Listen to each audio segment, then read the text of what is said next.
Greetings, dear subscribers and casual listeners of my channel. J.K. Rowling only briefly mentioned Gringotts Bank in her books, and in this video I invite you to explore some facts that you may have overlooked. Enjoy watching. Number 1. Founded in 1474. Gringotts is one of the oldest banks in the wizarding world, as it was established way back in 1474. Before its foundation, it remains unclear how financial transactions took place in the magical world. And to be honest, the Harry Potter economy is full of plot holes. For example, where did the strange exchange rate of 29 nuts per sickle and 17 sickles per galleon come from? And why has this rate never changed? Number 2. Named after its founder. One of the most famous goblins of the medieval era was Gringotts, who became best known for the bank he named after himself. Unfortunately, nothing else is known about this character, except for the fact that he was honored with a chocolate frog card for founding Gringotts. Additionally, there is a golden statue of Gringotts located near the bank's headquarters in Diagon Alley. Number 3. Changed hands twice. Interestingly, almost immediately after Gringotts was created, the Ministry of Magic decided to take control of it, and it is quite possible that they did so by force, given the strained relations between goblins and wizards. This situation lasted for about 400 years, after which the ministry decided to return the institution to goblin control. It is likely that their rebellion in the mid-18th century played a role in this decision. Number 4. Has a Muggle money exchange system. No system in the wizarding world could function without a way to exchange wizarding and Muggle currencies, considering that many Hogwarts students grew up in the Muggle world, where galleons do not exist. Gringotts has a special department dedicated to exchanging Muggle money for wizarding currency. However, it is unknown how goblins recirculate the Muggle money they receive while remaining unnoticed. Number 5. Use of probity probes. Probity probes are devices used by Gringotts security guards. They are thin, golden-colored metal rods that are said to detect any hidden enchantments. Similar charms are used by Argus Filch. Fortunately, when the Golden Trio infiltrated the bank, Harry successfully used the Imperious Curse to control the goblins and divert suspicion, preventing the guard from checking Hermione, who was disguised as Bellatrix. Number 6. Motto. Of course, Gringotts Bank has its own Latin motto, Fortius Quo Fidelius. This phrase can be translated as strength through loyalty, but what it truly means in the context of the banking world remains unclear. If this motto was originally devised by goblins, one could assume that it reflects their solidarity against wizards, with whom they have an uneasy peace. However, the role of loyalty in this motto is difficult to define. Number 7. Some extreme security measures. The level of security for each vault depends on the value of its contents. In other words, standard vaults, such as those owned by the Potters and Weasleys, can be accessed with a simple key. On the other hand, Nicola Flamel's vault cannot be opened without the biometric data of a bank employee. In special cases, extreme security measures are applied. The Lestrange vault, as shown in the final film, is guarded by a blind dragon, specially trained to fulfill its task. Other high-security vaults may be protected by powerful enchantments. Number 8. Secret tunnels beneath London. Beneath Gringotts, tunnels stretch far and deep, ancient winding extending beyond Diagon Alley. Some say they lead under all of London. Wizards do not know their paths. Goblins do not tell. But from time to time, someone disappears after venturing too deep. In 1842, a young magical explorer named Reginald Croft claimed to have found one of these passages. He studied the underground catacombs hidden beneath the city and was convinced that goblins had been using the old tunnels since the Middle Ages. "They have exits," he said, Secret doors, paths that no one knows about. No one believed him. But one night, he came to Diagon Alley, late, and vanished. A week later, his journal was found in the basement of an abandoned tavern, the Rotten Cauldron. The last entry was cut off mid-sentence. I found the passage. I see the tracks. They don't want me to go further. Someone is behind me. The pages were filled with trembling handwriting. Strange symbols lined the margins. No one could decipher them. The Ministry of Magic tried to investigate. The goblins remained silent. They watched with icy calm, as if they already knew how it would end. Later, someone discovered an old door in that same basement. Smooth stone, covered in faded runes. They tried to open it. No one could. Now wizards do not try to look beneath Gringotts, but in the deep night corridors, when goblins think no one is listening, they whisper about the old paths, about roads that lead deeper than anyone can imagine, and about those who took them and never returned. Number 9. The Cursed Vaults, Vault number 394. It is not spoken of. It is not searched for. The goblins pretend it does not exist, but it does. They say it once belonged to a great, dark sorcerer. His name was erased from all records, as if the very fact of his existence was dangerous. Legend says he went further than anyone in the study of forbidden magic, crossed a line from which there was no return. Before his death, he sealed his vault, not with gold, but with something else, something no one should have touched. Since then, no one has dared to open it. In 1899, Aura Philip Huntley was assigned by the ministry to inspect Gringotts. He had heard the rumors of the missing, of the cursed vaults. He did not believe them. It's all just fairy tales, he scoffed. Huntley arrived at the bank late in the evening. Officially, he was there to check records. Unofficially, to uncover the truth. He found the right corridor, stood before the heavy door. For a moment he thought the stone trembled beneath his feet, the air tensed like before a storm. But he stepped forward.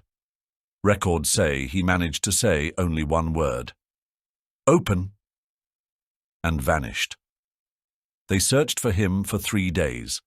The ministry mobilized all its aurors. The goblins remained silent. They did not argue. They did not interfere.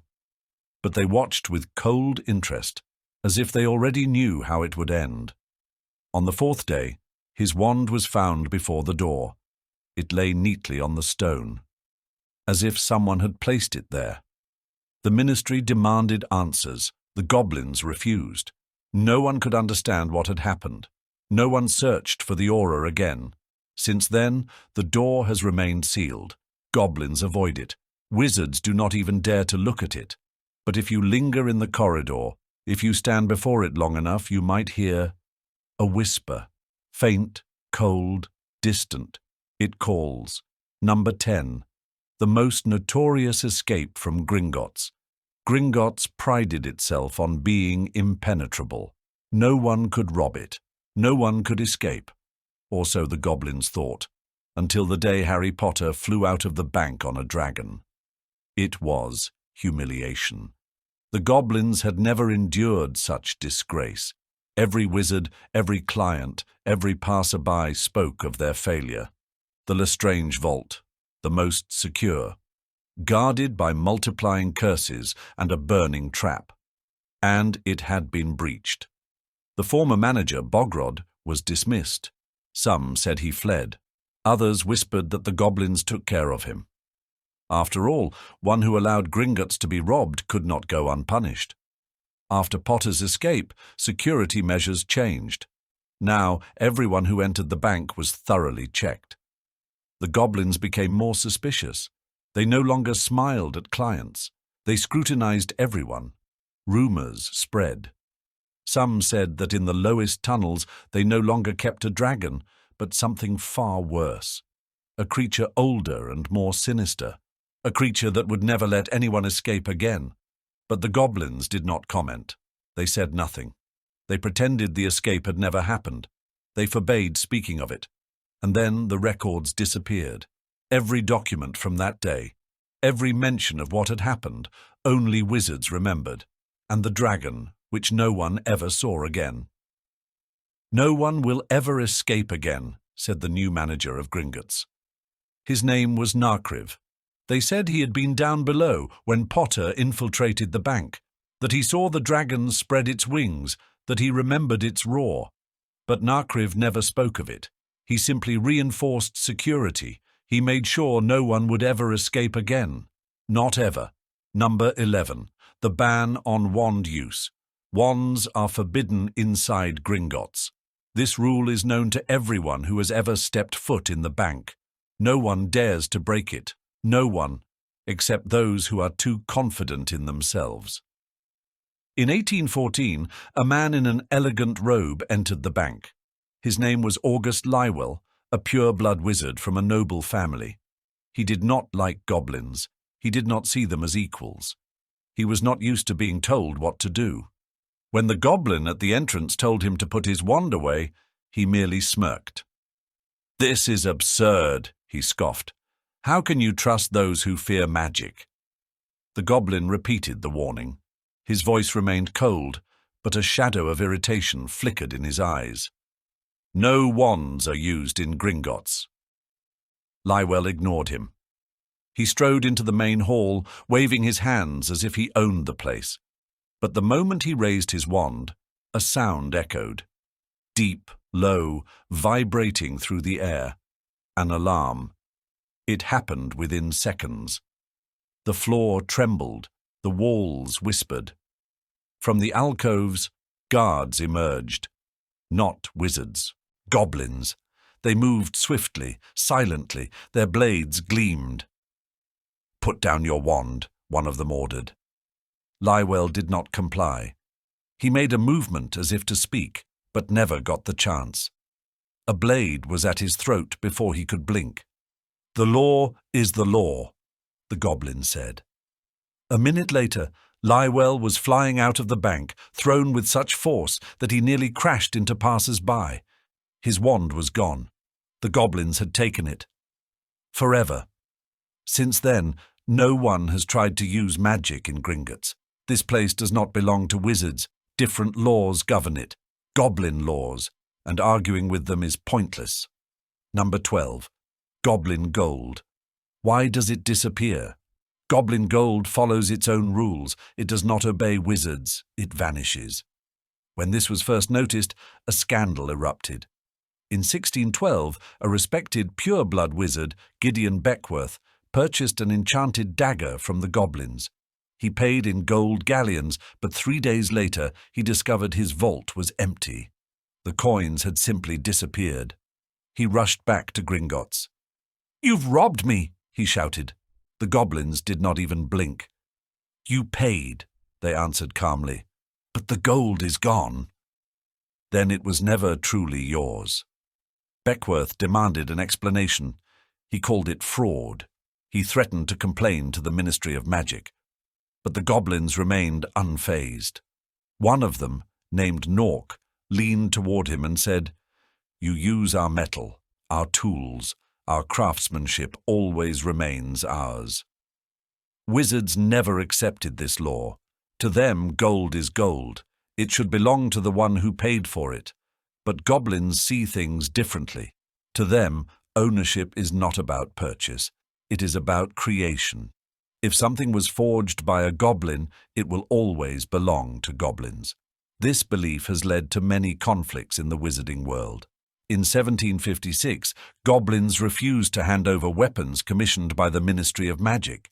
The swords disappeared from the hands of aurors the moment they tried to take them. The goblins explained the ministry had paid for the order but had not made an agreement of ownership, therefore the weapons did not belong to them. "What is made by goblins belongs to goblins," they repeated.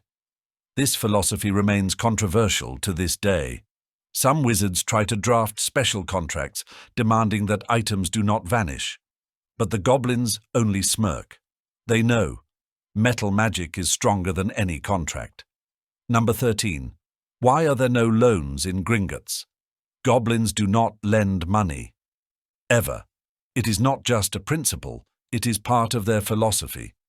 To them, gold is not merely a measure of wealth, but a symbol of justice. If you have no money, it means you have not earned it. And if you have earned it, you would not need to borrow. There is a logic to this, albeit a harsh one. In the Muggle world, credit is the foundation of the economy. People take out mortgages, pay for education, build businesses, expecting to repay their debt over time. They are used to this system. But goblins see such methods as weakness. To them, debt is something dirty, unnatural. A wizard should not live on borrowed gold. He either possesses wealth or he does not. When the alchemist Osgood Meldrim approached Gringotts for a loan, he genuinely did not understand why they refused him. He was a renowned scholar, the author of many works, a man respected by the entire wizarding community. Surely it was obvious that he could repay the debt. Surely the goblins lost nothing by helping him. But the goblins thought differently. They did not believe in the future. They did not place their trust in hope. They did not gamble on potential benefits. To them there was only one fact. This man did not have gold. And so he did not deserve it. Meldrim did not give up. He returned to Gringotts with support. The Ministry of Magic assigned an aura to accompany him. This was the first time in history that the ministry had officially demanded the bank issue a loan to a wizard. The document was signed, sealed with magical charms. Now the goblins had to comply, but they did not argue. The bank's manager, Galbad, simply nodded and handed over the money, without emotion, without protest, as if it meant nothing. Meldrim left, satisfied. Now he could continue his research. Money flowed freely. Years later, his experiments promised to revolutionize the study of metal transmutation. He was on the verge of a great discovery, and then he vanished. Simply disappeared. Number 14. The secret rooms inside Gringotts.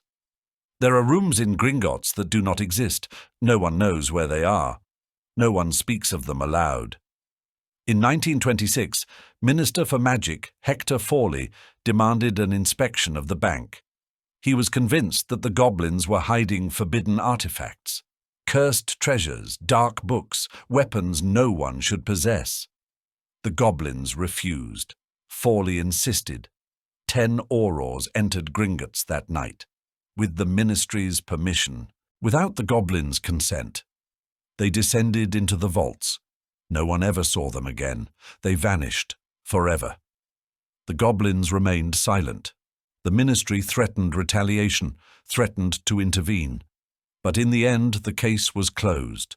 A record remained in the ministry archives. Operation Secret Access. Result, failure. But the rumors remained. One who was in the bank that night did not disappear. A goblin named Varkslot. Shortly after that night, he resigned, retired. A year later, he was found dead, in a room locked from the inside. Before he died, he wrote something on the wall. 2 words. The Room of Silence. What does it mean? No one knows. But some whisper that deep within Gringotts, there is a place where words vanish, where you can speak but no one will hear, where you can scream but no sound will reach another's ears. Number 15.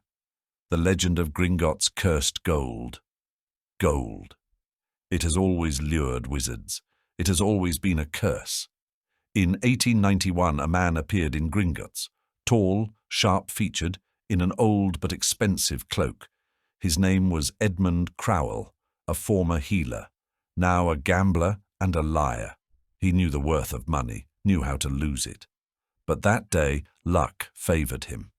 He walked out of the bank with a full sack of galleons. The coins were strange, too smooth, cold, even in his warm palm. When he first picked one up, his hand trembled. He ignored it at the time. A mistake. The next day, he lost everything. The cards that had always obeyed him turned against him. He knew he couldn't have miscalculated so badly. He felt his luck slipping away, as if controlled by an unseen force. The day after, his sister fell ill.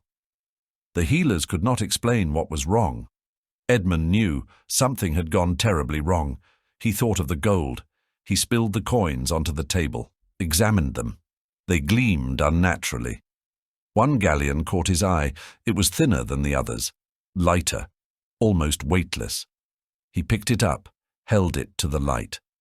A word surfaced on its smooth surface. The letters flared, but he didn't have time to read them. The coin burned his fingers. That night he could not sleep. He heard whispers in the dark, faint but insistent, coming from the sack of gold. Edmund knew he had to get rid of it. The next morning he returned to Gringotts. The goblin behind the counter did not even look at him, just smirked. "Too late, Mr. Crowell. You have already taken what cannot be returned." Edmund ran from the bank. He tried to give the coins away, to slip them into strangers' pockets. But every time they returned. In his coat, in his desk drawers, even beneath his pillow. They always found their way back.